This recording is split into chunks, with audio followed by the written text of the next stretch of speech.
welcome to yet another UCL Fantasy video. Now, I know it's been a long time since the last video when the matches were on back in December, but we've got a week from now for the deadline, and it's very important to just get things sorted out.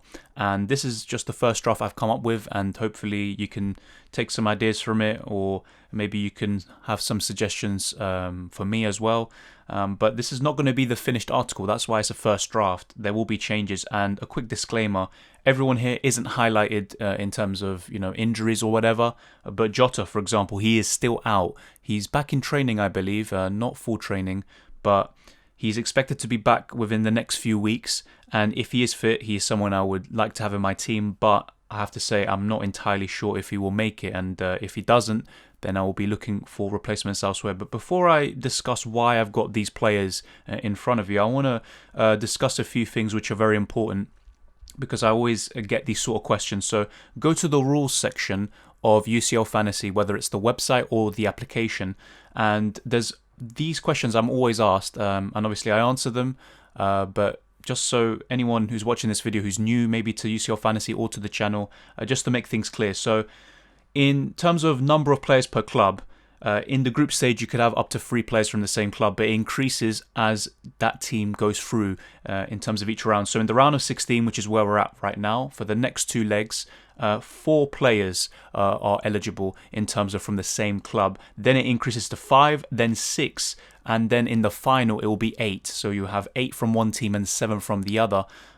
So that's pretty much as clear as it gets, and the rules section explains everything very well. And in terms of captaincy, obviously everyone who has been playing throughout the whole season will know you can change captains depending on the match day. And it's actually even better in this case, or at least a bit more forgiving. So let's look at the fixtures, for example. On the Tuesday, on the 16th of February, great games to start off: Barcelona against PSG and Leipzig against Liverpool. So you could have a captain there. Let's say you want to captain Messi on that day. You captain him. Let's say he blanks. Then you have another opportunity on the Wednesday, and you can captain, let's say, Haaland against Sevilla, because in each day you can have a different captain. However, remember, only one of the captains for the whole match day sticks. And then when you look at the fixtures after that, the week after, let's say Haaland blanks, you still have 2 more opportunities to get your captaincy right. You can change your captain to someone playing on the Tuesday of the following week.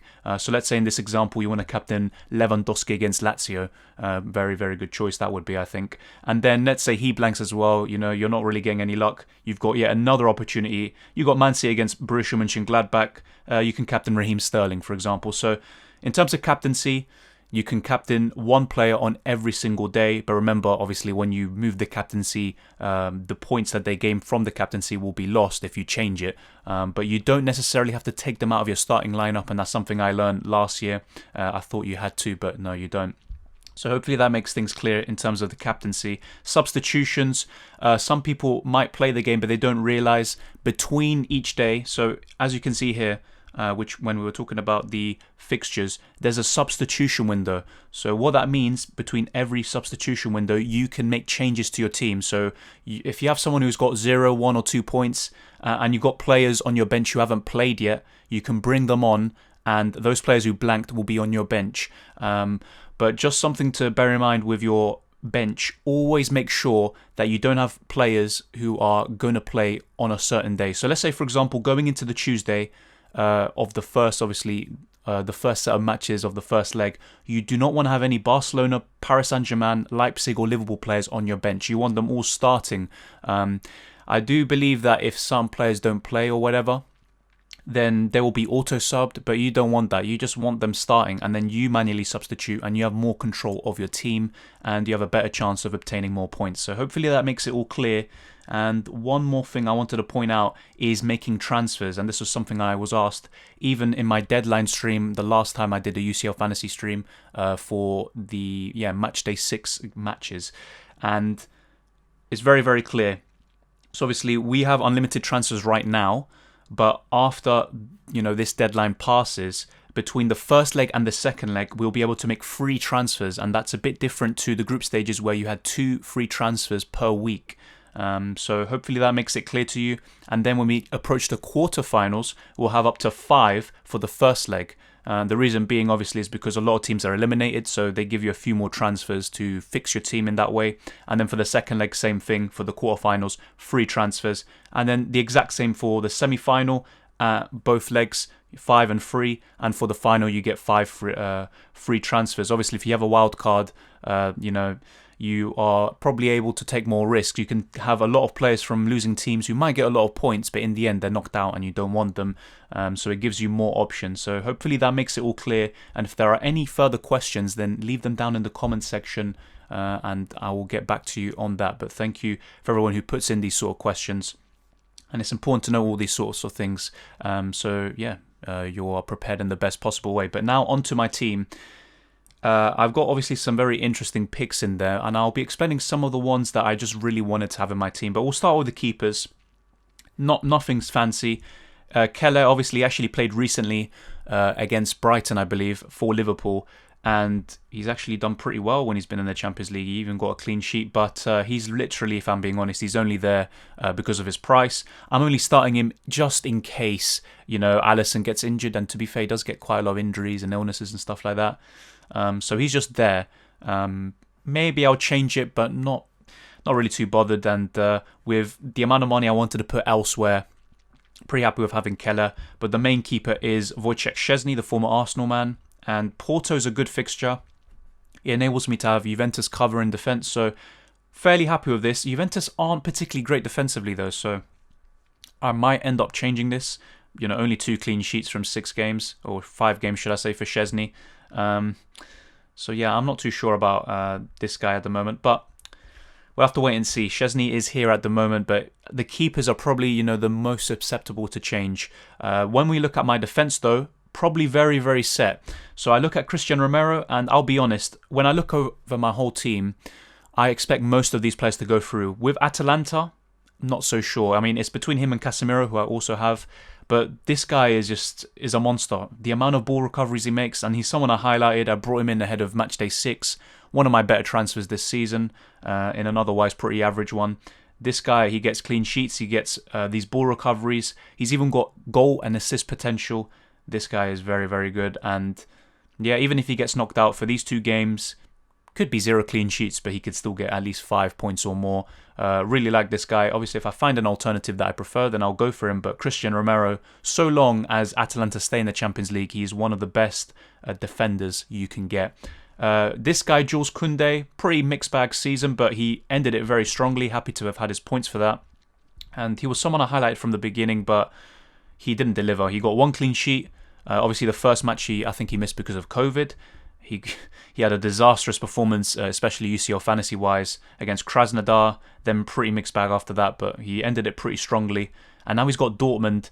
And this is another case where I have obviously Dortmund players and a Sevilla player. And if I'm being honest, Koundé, just like with Christian Romero, I expect both of their teams to be knocked out. However, don't rule out Sevilla. Dortmund are a bit iffy at times, and Sevilla have been decent this season. And with Papu Gomez coming into the mix, Sevilla could be a very exciting team to watch. Mats Hummels obviously facing Sevilla. This guy's been very good. Thomas Meunier would be my first choice, but too many injuries. He's not even in the team at the moment. Hummels is more nailed, less injury prone. Also got that threat from goals, set pieces, should I say. Very good header of the ball. And a lot of ball recoveries. And there's also Akanji, who's a bit of a differential. He's someone to consider. So from Dortmund, I think Thomas Meunier, if he's fit, Akanji and Hummels are the best defenders you can get. And very good price, Hummels. I think he's slightly cheaper than Thomas Meunier. Akanji might be around the same price. So yeah, I've just gone for this guy at the moment, but Akanji's someone else I'm looking at. But yeah, pretty happy with the Dortmund defenders. And then this guy, he's back from injury, which is very good. But just look, he only played twice in the Champions League, or should I say 3 times. 28 points across 3 games, and I had them for most of it, I think. Just a great player. In my opinion, in his position, probably the best in the world. And he can, at left back, probably one of the best in the world. Right back as well. Even centre back, centre mid. This guy's so versatile, but he plays in holding midfield. He's marked as a defender. And he's got so many assists. And this is no slander to Bruno, by the way, so don't take it that way. But Joshua Kimmich had more assists than Bruno Fernandes in 2020. And bear in mind, Kimmich was injured for quite a long period. Yes, it's the Bundesliga, it's different to the Premier League, but it just highlights how good this guy has been, and he's so important to Bayern offensively, probably I'd say probably their best player, if not one of their best players. And he's someone I would want to have. And he has clean sheets on top of that. Imagine him getting a clean sheet, an assist, and a goal or something. Absolutely crazy. Get some ball recovery points. So from Bayern Munich, the way I see it, there are two players I'm really interested in, Lewandowski and Kimmich. I have both of them, so very happy with that. And then how can we talk about defenders without Diaz? And I could go for Cancelo. He's a bit more expensive. And I haven't fully committed to this yet. John Stones is another one, but I do expect some rotation with Laporte there. With Ruben Diaz, I am almost certain he's going to play every single Champions League game. They really want to win this competition. And Man City are capable of winning the quadruple this season. They really are. Every season something like this is said, but this season I genuinely think they can. Will they do it? We'll have to wait and see. I don't think so, but I think they'll win at least 2 or 3 competitions. And if they win the Prem and the Champions League, that'll be very impressive. But Man City right now, in my opinion, the best defensive team in Europe. And this guy is a key reason for that. Gets some ball recovery points as well. But with him, I'll be honest, you're mainly relying on clean sheets. But I back Man City to go through against Borussia Mönchengladbach, despite how decent they are. And yeah, I expect some clean sheets on the way in their Champions League campaign. So I've got Diaz there.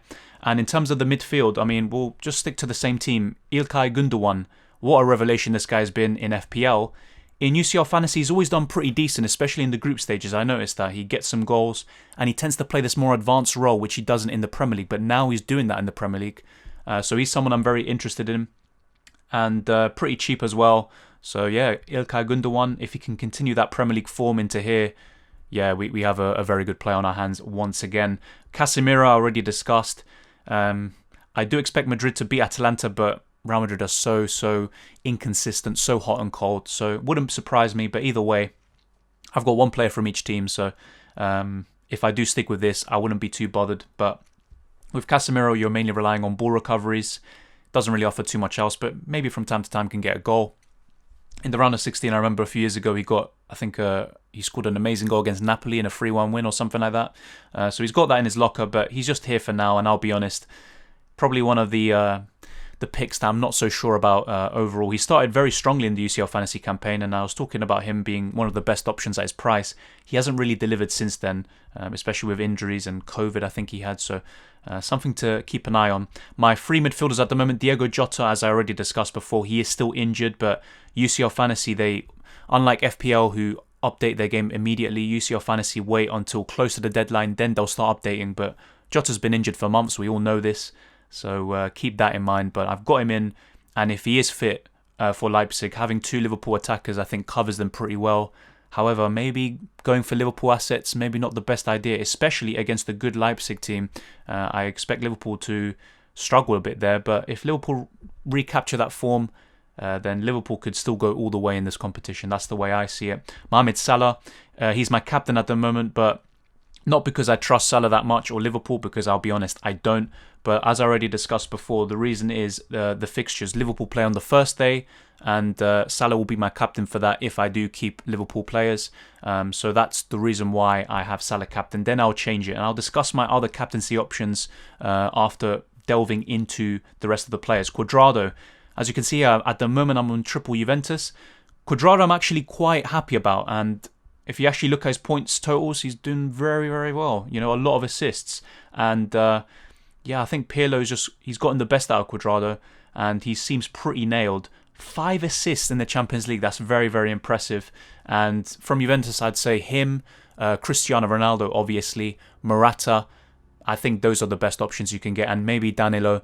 Apart from that, there's Szczesny or whatever, but not too convinced with the rest that they have. But Cuadrado, very, very good this season in the Champions League.